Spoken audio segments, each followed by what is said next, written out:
Well, AEW Dynamite topped this week after last week's sudden appearance and shocking debut of the Icon Sting, but also the shocking ending of what happened between Kenny Omega and Jon Moxley. But also, we're going to talk about the aftermath that took place this past Saturday on NXT Takeover WarGames. So get ready on this episode of Deleted WrestleZone.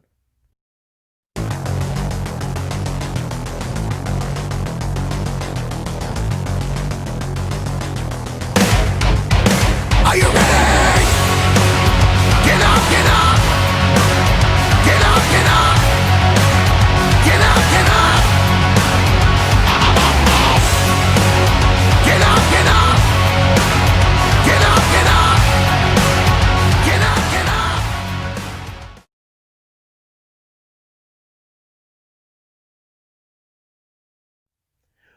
Welcome everybody to Deleted WrestleZone, all things that is pro wrestling from AEW, NXT, New Japan Pro Wrestling, Impact Wrestling, the National Wrestling Alliance, many promotions, matches, wrestlers, championships. I am your host, J Rod. Now, as you know, I always start out with the ratings and views that took place for both on the Wednesday Night War. Well, surprise, surprise, this is the biggest high close to AEW. They got about 995,000 views with the rate of 0.45 on the 18 to 49 demographic. Now they are now very close to reach the 1 million mark they haven't reached for almost a year. Now, however, NXT, well, they did have the rise about 1,000 compared to last week, which they received this week 659,000 views, which was last week they had 658. However, the rating went up a point to 0.17 in the 18 to 49 demographic. Now, however, normally because I don't know the ratings with another particular show, however, it did reveal today on social media that Impact Wrestling beat out NXT despite the fact they're not in the same time slot or in the same day. I don't know the rate of the 18 to 49 demographic or that, but the viewership is far more had a different result. The total viewership is 750,000 views. Now, which is very incredible. It appears. Now, you ask me why is that important? The reason is Impact Wrestling normally has about maybe over 100,000 viewers. Nothing compare as both WWE or AEW combined. But however, now we know that with this whole partnership with AEW and Impact Wrestling is now taking place, it's most likely that AEW fans are going to also switch to Impact Wrestling back and forth since they're on a different time slot, different a day. It would be perfect now to see if any AEW wrestlers are going to Impact or Impact wrestlers are going to AEW. That is something that's all been talked. Now, for all you WWE fans out there, you're saying, J Rod, how can NXT go have a higher rating? Well, the answer to that is simple. NXT will always be considered as a developmental program. That's the problem. They're not treating it as a main roster brand similar to Raw or SmackDown. As long as that's how they're treating it, they're not going to get any that. But you got to remember this. A lot of these wrestlers are coming out trying to establish themselves before they go to the main roster. And that's how it's always been. It's not going to change. That's what's going to be. Now, if you guys feel like NXT should just break away from WWE and be doing their own thing, that could happen, but it won't happen. I'm not saying it's sad or true. It's just facts. That's how it's been. So the problem is it's the decisions they're making. But right now I'll explain more on the final thoughts. So let's start with AEW Dynamite.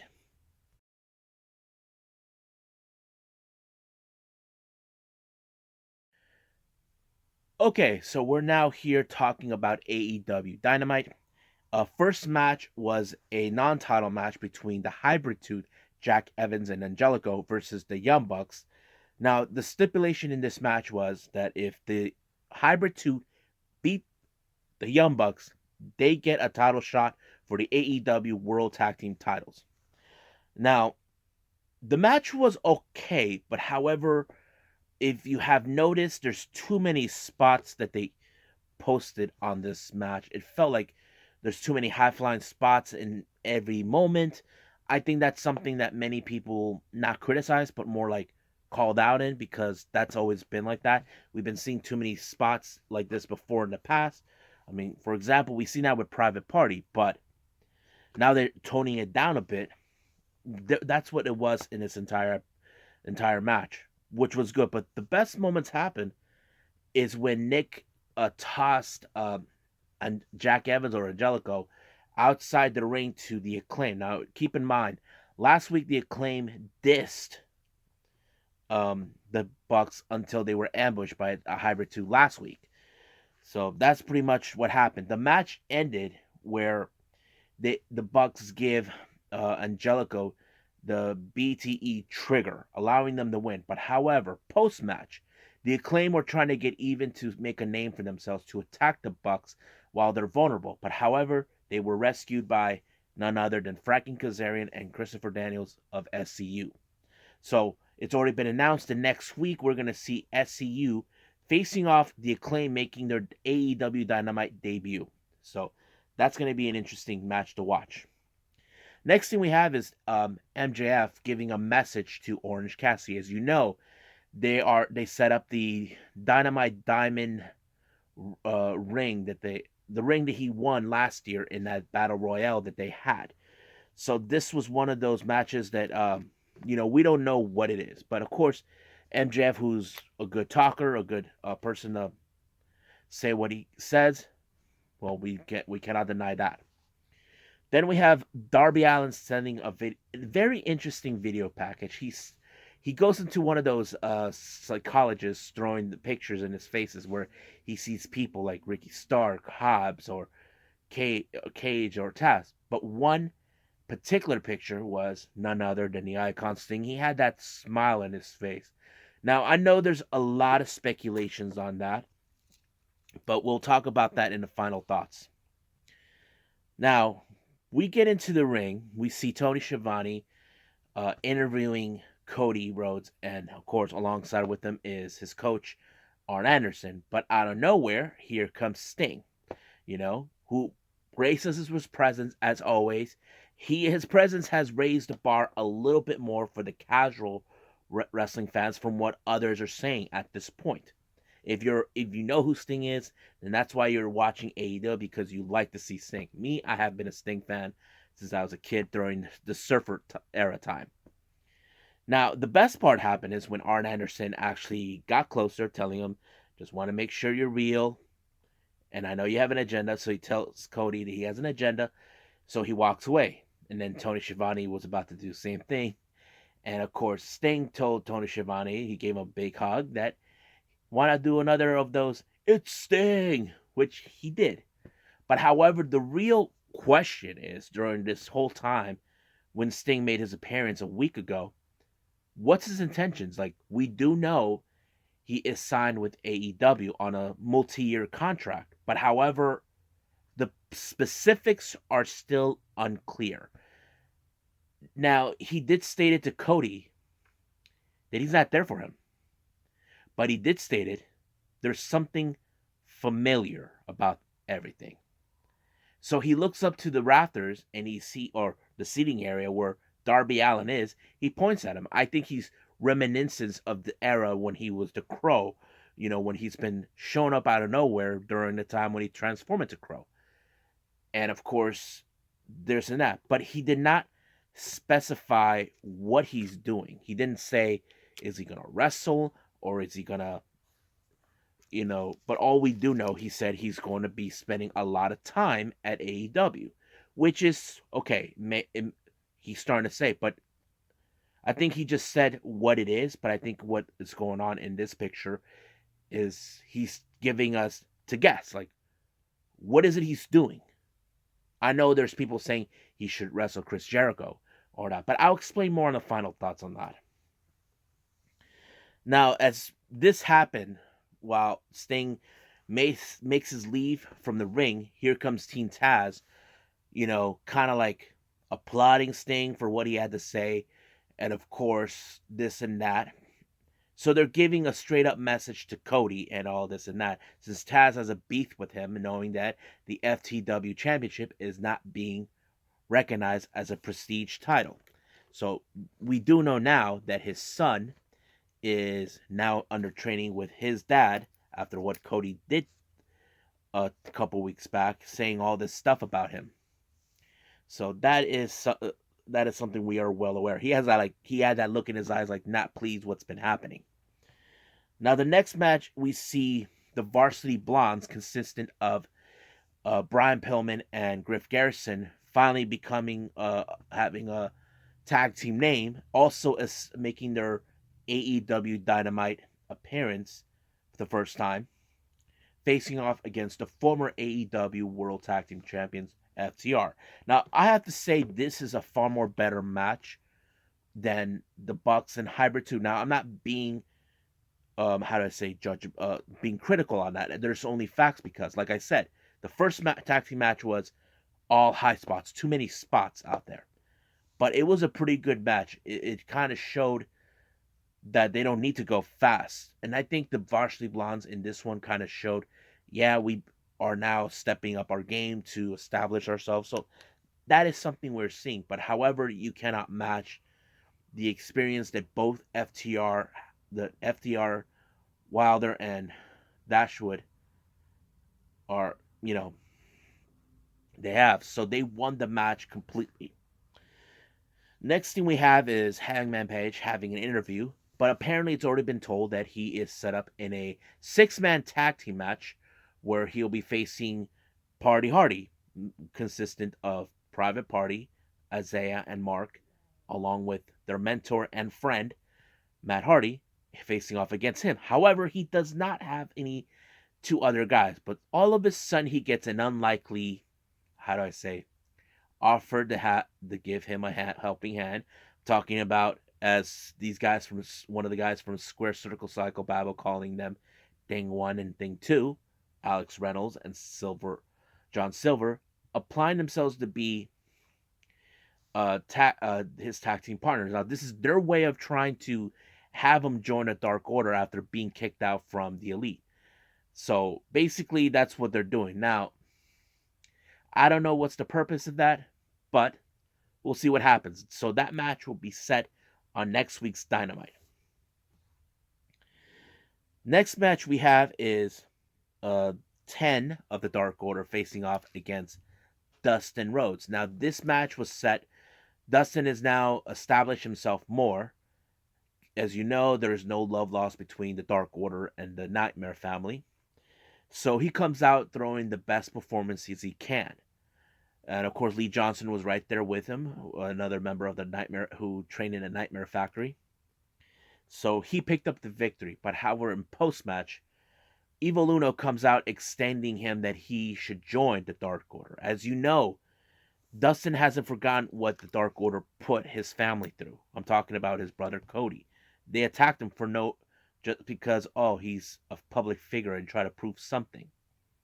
So it appears that they feel that Dustin needs them more than he needs, more than they need him. But that's not what Dustin's about. But we'll see what happens next. The upcoming weeks, what's going to happen. Next thing we have is, of course, an interview with Brandy Rhodes along with Shaquille O'Neal, which is surprising. Now, Shaquille O'Neal said that he's feel bad that did not like what Jade did to Brandy, breaking her arm, and he said he would like to see a match between those two. But however, that was short-lived when Shaq actually disrespected Brandy, saying that if you needed tips, ask Jade. She did not like that, so she kind of got mad and grabbed a cup of water and splashed on his face, calling him an overgrown a-hole. So practically, Shaq disrespected Brandy by saying something that she did not like to hear. So we'll probably see a feud between the Rhodes and Shaquille O'Neal. So we'll see what happens in the upcoming weeks for this rivalry. Now, as you know, Jericho has set up a week ago with this whole ultimatum. What happened where MJF was about to throw the towel and Sammy grabbed it and he was about looked more like he was going to throw the towel. But however, MJF had to plead his case. All this and that. So basically, Jericho said either you work together or we're breaking up. Now, the person that kind of changed it a bit was none other than Ortiz. Now, Ortiz said that, you're kind of growing on me, like a fungus. But he did say something to Sammy that kind of made MJF not laugh, but more like smile, knowing that, okay, he's accepting him, telling him, shake his hand. You're better than him and you know it. So, but Sammy gave his, how do I say, not ultimatum, more like how can I say this? Like his insurance, he said that if one more thing happens with MJF and him, he made it clear to Jericho that he will quit. So Jericho's fine with it. So he seems like he's okay. All right. If something goes wrong, you can leave. As you know, there is no love lost between both Sammy and MJF. But of course, things didn't go ended that way. It ended where neither Hager or Wardlow stopped looking at each other. I think the problem is the who is the most dominant big dude between the two. So Jericho told him, stop looking at each other, just move forward. Even though Santana was in there, I don't know what's going to happen. It's reported that he is out on health issues or whatever. That's from what I understand. So basically, um, Inner Circle are still together, but however, they will be around to be on MJ's side when he faces Orange Cassidy for the Dynamite Diamond ring that's on the line, which is not a title, but we'll see what that goes with. Now, as you know, FTR made their in-ring return after losing the AEW tag team titles to the Bucks back in Full Gear.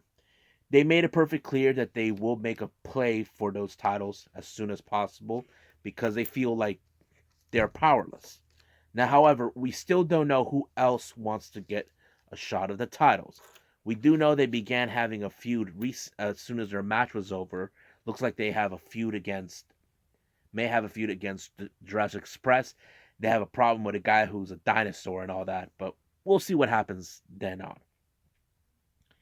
Now, we were originally supposed to have this six-man tag, but it kind of went into a melee. We had Eddie Kingston teaming with the Butcher and the Blade along with the Bunny, facing off Lance Archer and the Lucha Brothers.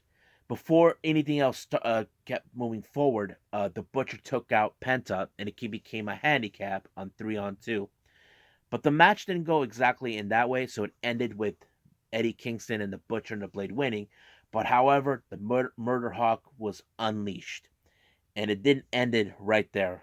So we'll see what happens. Now, while all of that was happening, the cameras roll into the back and you see Vicky Guerrero and Nyla Rose and Jade attacking Red Velvet, who's been nothing but on the side of Brandy Rose. Now, this whole time, Vicky has been verbally attacking her, telling her that her managerial skill is pathetic, trying to prove something. While they were about to take out Red Velvet with the chair, here comes Serena Deeb and Big Swole to the rescue. But all of a sudden, they were sneak attacked by both the winners of the women's tag team championship tournament, Ivelisse and Diamante. So we may see those two also in Dynamite soon. So it became like a melee between the women's division. So we may see a faction of the women's division on this one, which is something I'm kind of curious to see. Now, next match we have was the return of Abaddon in action since we know she was injured. She took on Tesha Price. Now, the match kind of went easily in her way, but however, post-match, she was continuing to beat her up. But here comes the hero of the day, Hikaru Shida, with the kendo stick. Even though she's shown like she's afraid of her, she whacked her right in the head with the kendo stick. Now, when she seems like she knocked her out, she got up, kind of like Undertaker style. And Sheeta has no clue what just happened. So basically, this is going to be interesting. So we do know that Abaddon is making a play for the AEW Women's title. So we'll see what happens then. Then we had an interview with the Inner Circle, who in fact are saying, okay, we're happy we're back to it, but we will be with MJF by his corner. So we'll talk when we get there. And then we had another interview. The one interview we've been expecting was Kenny Omega. Now, we do know what happened. He shocked the world. He signed a gentleman's agreement with Tony Khan saying that he will not go take it too far. But however, Kenny said that what John Moxley did to Don Callis was crossing the line, who hurt someone who's not a wrestler. But however, this whole thing was planned by Don Callis. So basically, he is trying to say that they're going to make history. We do know when he made his appearance on Impact saying they're going to collect every world title out there. I think they're trying to do exactly what Austin Aries and similar to what the J Crown did, you know. So that's one of the things that I've been noticing. Now it's the main event. We got the Dynamite Diamond Ring between MJF and Wardlow. The match was okay. It was pretty good. Now I know some people said this match should not have been the main event because the Diamond Ring is not a title, but you know it is what it is. But the match was good. But of course, MJF was being surrounded by a lot of the members of the Inner Circle. But however, he had not only the best friends at his corner, he had Top Flight, Brandon Cutler, and I forgot who else was there too, and the Varsity Blondes. The match seems like it was going their way, but however, the match ended with all of a sudden the attack of Miro, who wants payback against the best friends. As you know, they entered a feud where Miro and Kip are unhappy for what the best friends did by destroying their favorite arcade, or Miro's gift to Kip. So basically, he still has a feud with the best friends. So this feud is going to keep on growing and growing until we see what happens. On the other hand, MJF retained the diamond ring, but that's how it goes. So we'll end it here with AEW Dynamite. We'll talk more about that next week. But right now, let's move forward with NXT.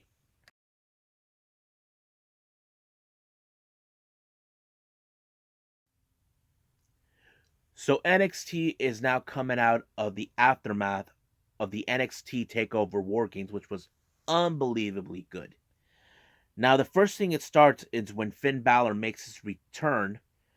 He wanted to address the status to the NXT universe. As you know, he was out for 2 months with a broken jaw. But however, when he was about to address what's going to happen, here comes Pete Dunne, the Bruiserweight.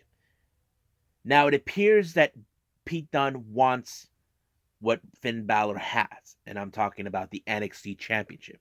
Now, it appears that he's not the only one. We have Kyle O'Reilly. Now, who could forget that amazing match that Finn Balor had with Kyle O'Reilly on TakeOver? Even though Kyle O'Reilly made it clear, I'm the one who broke your jaw. So he kind of reminded him that I took you to your limits and you took me to mine. So that's like one of those, how do I say, matches that will be memorable that Kyle O'Reilly knows he can make it happen. But however, it did not end there. Here comes Damon Priest. Who could forget that it was Damon Priest who attacked Finn Balor out of nowhere and left them almost dead in the ground. Now, while all these three men were fighting each other or arguing who is going to be the one to face Finn Balor, Finn made it clear that he wants to face the next opponent at New Year's Evil, which is on January 6th. But however, he did say it's not his problem. He said that's William Regal's problem. But as soon as that happened, we just received the return of the Doomsday Scarlet. So Finn Balor kind of told her, let me guess, TikTok? So basically, he knows now the Karrion Kross is back after hurting himself, after beating Keith Lee for the NXT Championship, hurting his shoulder. So we do know he could be returning into the ring. Now, however, while that happened, he told him, let him know when he's ready, and I'll be ready too. But when that happened, it appears Damian Priest picked a fight, telling Scarlett, what do you do? Just stay in the car while you do his dirty work? If he's man enough, he should come down here. So basically, kind of giving him the invitation to come around, saying, hey, be a man. If you're going to make a statement, don't let her do your dirty work. I mean, that's how Karrion Kross works. If you've seen him, if who can recall that hourglass that he sent to Adam Cole? That is, and the same thing he did with Keith Lee. Well, the broken one, actually. Now, as soon as the whole thing with Finn Balor returning and addressing what's happening, Pete Dunne is not too happy with how this thing turned out due to the fact of the other people want a piece of Finn Balor. But however, he was attacked by Killian Dane. As you recall, a month ago, it was Pat McAfee and Pete Dunne, along with Lorcan and Burch, attacked Killian Dane during the match when they were involved. And now he wants payback. So this is a much of a payback match to have. So later it was set Killian Dane versus Pete Dunne. Now the first match of the night, since it started with Finn Balor, it's Jake Atlas versus uh, Isaiah Swerve Scott. It was a good match. I liked it. It showed a bit more of the aggressiveness of both of Jake Atlas, but however, in the math when the match was over in favor of Jake Atlas picking up the W, seems that Swerve Swerve Scott's not happy with the outcome. Now, is it possible we are seeing a possible heel turn with Isaiah? Well, we'll see when that happens. We're just got to pay attention in the upcoming weeks what's going to happen. We have seen this type of transformation before. Now, the next thing we have is Tommaso Ciampa. As you know, he won his match against Timothy Thatcher, but he did call out the one person who's cocky, who claims that he's going to beat his opponents and go straight to the moon. Yeah, I'm talking about him. I'm talking about Cameron Grimes. So basically, he is setting up for himself for a fight against a guy like him. I think he wants to show that he is still what he is, but show Timothy Thatcher he means business. But of course, the next match we have is a three-way tag team match. Now, as you know what happened a week ago, it was supposed to be Everrise versus Grizzled Young Veterans. But however, Imperium come out, attack Everrise, took them out. It became Imperium versus Grizzled Young Veterans. It kind of became confusing. But however, this was set up in a triple threat match for these these three teams: Everrise, Imperium, Eichner, and Bartel, and Grizzled Young Veterans. But the match was good.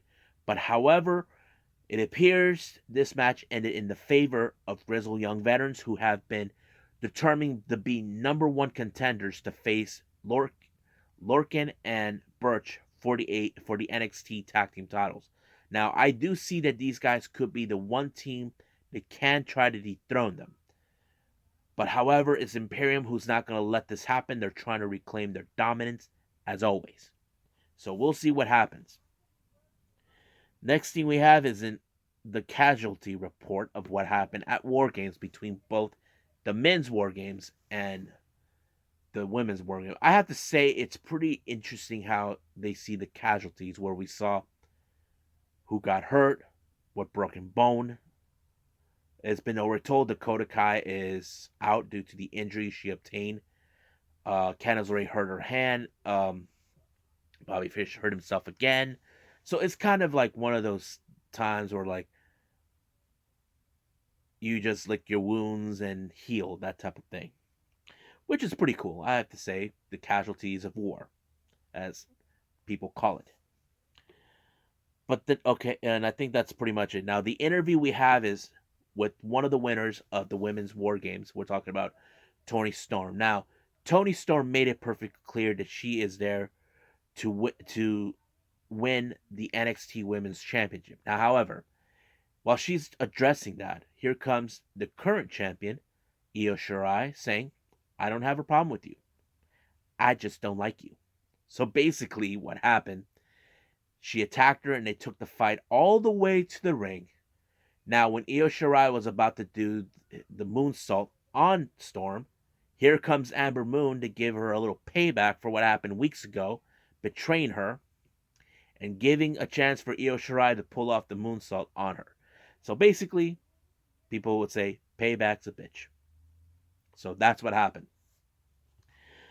So now let's jump into the match between Cameron Grimes and Timothy Thatcher. Now, if you recall a couple weeks ago, we saw Ciampa do the same thing to Thatcher when he was in the wrestling match. He was right there watching, getting into his face. So it became like that. Much of the match, you see Thatcher watching him.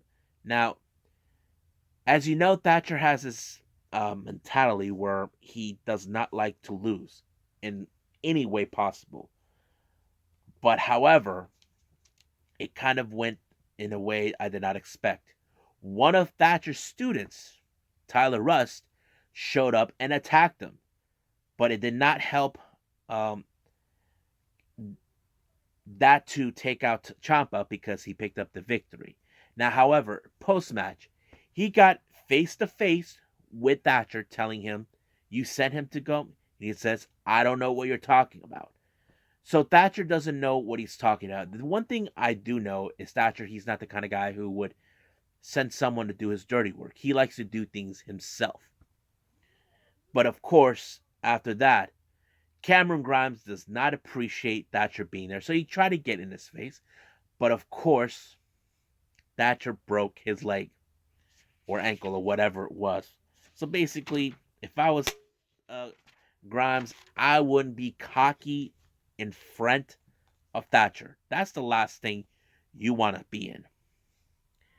Now, we do see an interview with Raquel Gonzalez, who's proven that she has been dominant. Now, she is set to face off Ember Moon to prove her dominance as she's always been. And that is something we got to be ready for. We're now seeing Raquel stepping up her game on this one, which is something us fans have to pay attention to. Now, we see this interesting video package with Boa and Xia Li, like they were in training, all bleeded up, bruised up. Now, I don't know what to make of that, but it seems like we're seeing they're being trained like zombies or whatever, but I don't know. It's kind of bizarre, in my opinion. Now, we get into the ring. We saw the seems that the Garganos are getting their things together. As you know, Candice LeRae won the women's war games, and Gargano won the for a third time ever the NXT North American Championship, alongside with the newer people who believe in their way, Austin Theory and Indy Hartwell. Now they brought in this so-called trophy. I don't know what that was, but all of a sudden, Damian Priest comes out to give a peace of mind. It's been revealed that he will be teaming with Leon Ruff to face off both Gargano and Theory, but however, he was attacked by Karrion Kross. And Kross powerbombed him and took off riding around the parking lot or whatever he's doing with Scarlett. Now, because of what happened in that match between Cameron Grimes and Tommaso Ciampa, they were able to get an interview with Tyler Rust to explain why he did it. But all of a sudden, we see someone we haven't seen for a while. I'm talking about Malcolm Bevins. Now, he did state what he saw, saying, I like what you did. You took initiative. So, it appears that he wants to recruit him to be part of Bevins' enterprise. So, I don't know what's that all about, but it appears we may see another stable faction coming in the works. Next thing we have is the next match. We have Pete Dunne versus Killian Dane. That match was a pretty good. I have to say it was good with Killian then returning. But however, the match kind of went a little wacky with at the end, near the end, where how do I say, Lorcan and Birch comes out to give a helping hand uh, to Pete. But all of a sudden, here comes Drake Maverick to give him a helping hand. Dane told him to watch his back, but he didn't pay attention. He got attacked, so it allowed Pete Dunne to pick up the victory. So I don't know what Maverick was doing. He should have paid attention to what's going on. I know he's looking out for Dane, but we may see another rivalry coming up here. Now, as you know that Damian Priest is out, Leon Ruff is self-aware that he has no tag team partner. And of course, Gargano and Theory glowed at him, saying, that, it's going to be 2-on-1, which they like. But however, it appears that Leon Ruff found himself a really good partner. And that's none other than the time splitter himself, Kushida. I'm happy with that. But the fact remains, can they coexist? Well, we'll see how that happens. Now, the main event, we have Raquel Gonzalez versus Ember Moons. Now, this was a really good match. I have to say, a pretty good main event with these two women who went hell and back in War Games. I wasn't sure how this was going to end. Now, I did state it. We should pay attention to Raquel Gonzalez, as we know she's getting a very interesting push. Not to mention, she picked up the victory for her team when she pinned Io Shirai. And I did state it. Could she be a possible opponent for the get a shot of the NXT Women's title? That is something I have talked about. But we'll see when that happens. But the match was good. But it ended with Raquel Gonzalez winning the match. But however, after the match, here comes Toni Storm to get a little payback after what Ember Moon did to her earlier in the show. But however, that plan was disrupted by none other than the Nightmare herself, Rhea Ripley. It appears that we're seeing a battle of who has the biggest cojones between two dominant women. We're talking about Rhea Ripley and Raquel Gonzalez. So it appears that this rivalry between them is far from over. We just got to wait and see for the upcoming weeks on this episode of NXT. So right now, I'll give you guys my final thoughts.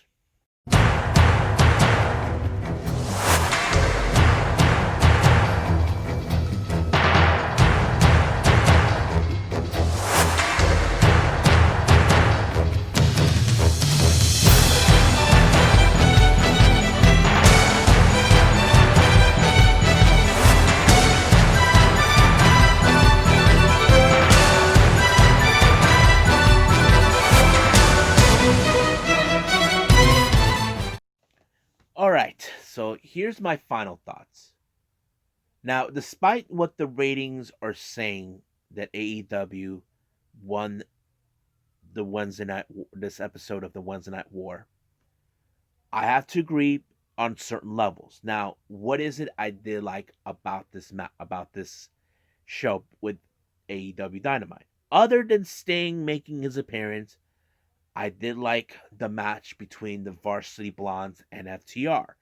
Now, not because I'm a fan of the Bucks, but like I said, that match was full of too many spots. I mean, it was too much. Which is something we have that has been talked about by many other outlets out there that I've been following. And I have to agree with them. There's too many spots. You can do that in the independents, but on television, that's what draws the ratings on that. But like I said, that's a good match. Seeing that match between Kenny Omega, no, Orange Cassidy and MJF, that was a good one. But however, why is that match became the main event or something? I mean, I know there are those that I've been hearing that say they could have put either Kenny Omega at the end to talk about what happened or Sting. I don't know. But the thing is, with the diamond ring, it's not a title, it's just a ring. It's like the same thing with the FTW championship, which is not established as a title within AEW, but the match was good. That's one of the things I pay attention. What are the good matches that they throw in, but also the good stories that they throw in? Now, NXT, on the other hand, like I said, there I have to say I did like the match with Jake Atlas and Isaiah Swerve Scott. Where we're seeing what Jake Atlas could do. Tommaso Ciampa and Cameron Grimes, that was a good one too, and also the Cal Gonzalez and Ember Moon. But however, certain things, like for example, why did Damien Priest got involved in two segments? And that's one of the things that bothered me.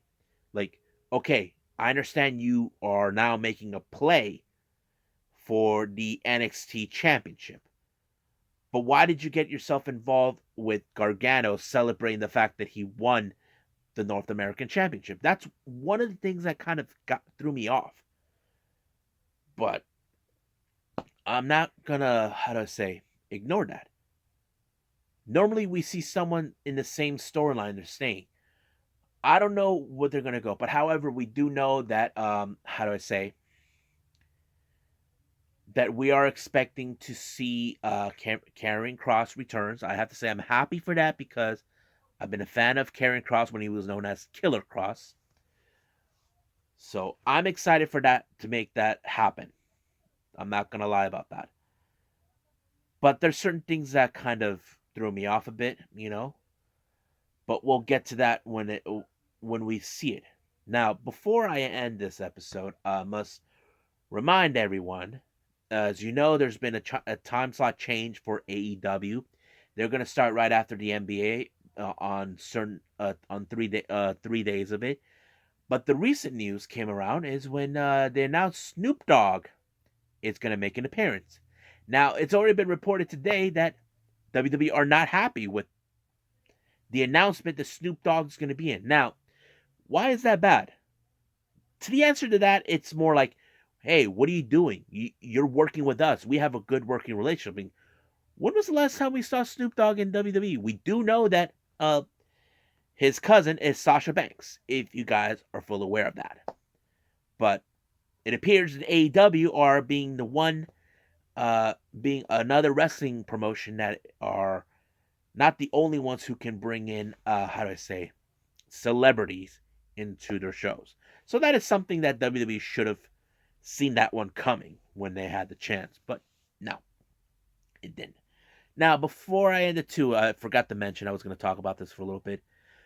Some of you WWE fans out there are saying, how come NXT cannot raise the ratings?